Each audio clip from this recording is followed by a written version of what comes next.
আজ আমরা একেবারে সময়ের শুরুতে মানে অনেক পেছনে ফিরে যাব অ্যাংলো স্যাক্সন যুগে, যেটা কিনা 450 থেকে 1066 সাল পর্যন্ত ছিল।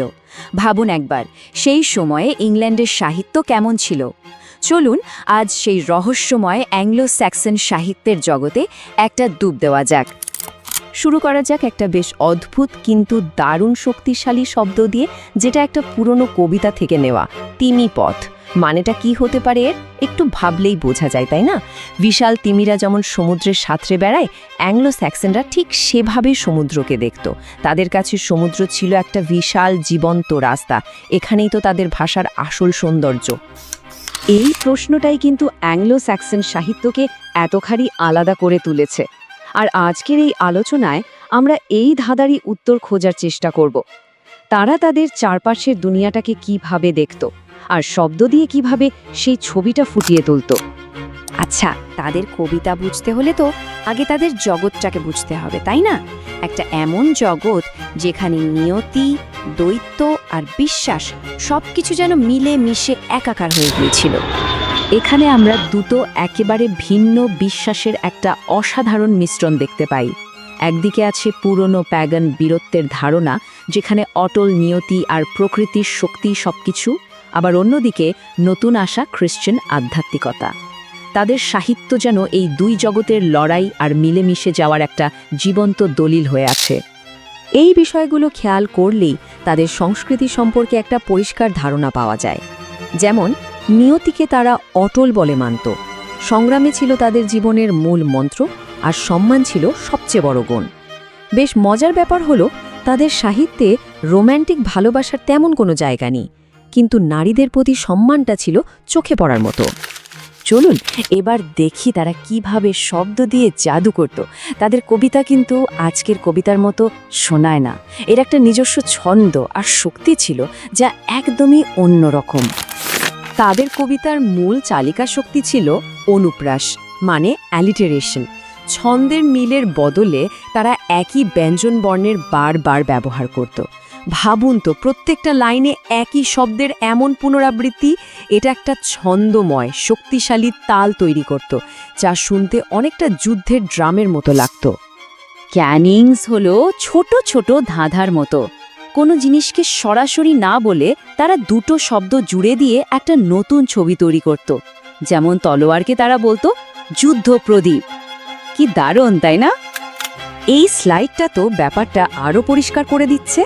দেখুন, সমুদ্রের জন্য তিমিপথ বা শরীরের জন্য জীবন গৃহের মতো শব্দ ব্যবহার করে তারা কি অসাধারণ সব ছবি তৈরি করত।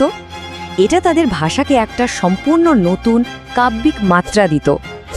তাদের কবিতার গঠনও কিন্তু বেশ অন্যরকম ছিল, বেশ নমনীয়।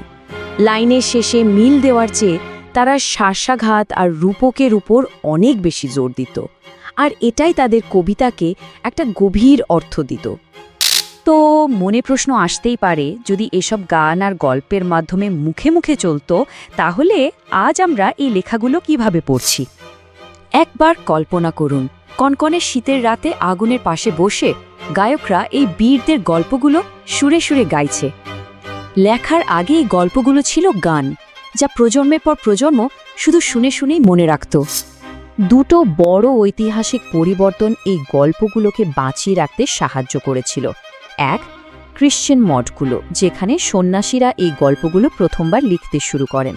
আর দুই, রাজা অ্যালফ্রেডের মতো মহান শাসকের পৃষ্ঠপোষকতা, যিনি শিক্ষাকে আর জ্ঞানকে অনেক মূল্য দিতেন। চলুন এবার আমরা একদম শেষের দিকে চলে এসেছি।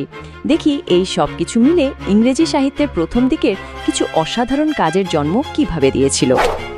আজকের দিনের মতো কিন্তু লেখকদের নাম নিয়ে তখন অত মাথা ব্যথা ছিল না। তাদের নাম প্রায় কখনোই রেকর্ড করা হতো না, কারণ তাদের কাছে গল্পটাই ছিল আসল হিরো, গল্পকার নয়। যে কাজগুলো এখনও টিকে আছে তার মধ্যে সবচেয়ে বিখ্যাত হলো ইংরেজি ভাষার প্রথম মহাকাব্য।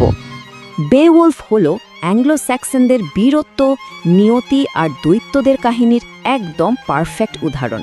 এটা এমন এক বীরের গল্প যে তার ভাগ্যের সাথে লড়াই করে আর সব অশুভ শক্তির বিরুদ্ধে রুখে দাঁড়ায়। কিন্তু শুধু কবিতাই নয়, এই যুগটা আমাদের ইংরেজি গদ্যের প্রথম গুরুত্বপূর্ণ কাজটা উপহার দিয়েছে। দি অ্যাংলো স্যাক্সন ক্রনিকল ছিল একটা যুগান্তকারী কাজ। এই প্রথম ইংরেজিতে ইতিহাস লেখা শুরু হলো, যা আমাদের নিজেদের অতীতকে জানার একটা নতুন পথ খুলে দিল। এই দুটো বড় কাজ ছাড়াও আরও কিছু শক্তিশালী কবিতা টিকে আছে। একাকিত্ব, সমুদ্রযাত্রা আর হারানোর বেদনা নিয়ে লেখা এই কবিতাগুলো আমাদের তাদের আবেগঘন জগতের একটা জানালা খুলে দেয়। সব শেষে একটা প্রশ্ন মাথায় আসে, আচ্ছা, অ্যাংলো স্যাক্সনরা যদি আজ আমাদের সময়ে থাকতো, তাদের সেই কাব্যিক চোখ দিয়ে তারা আমাদের এই জটিল পৃথিবীকে কিভাবে দেখত? আমাদের জীবনের ব্যস্ত হাইওয়ে, ইন্টারনেট, এমনকি মহাকাশ, এগুলো কি তাদের কাছে নতুন তিমিপথ হয়ে উঠত? ভাববার বিষয়, তাই না?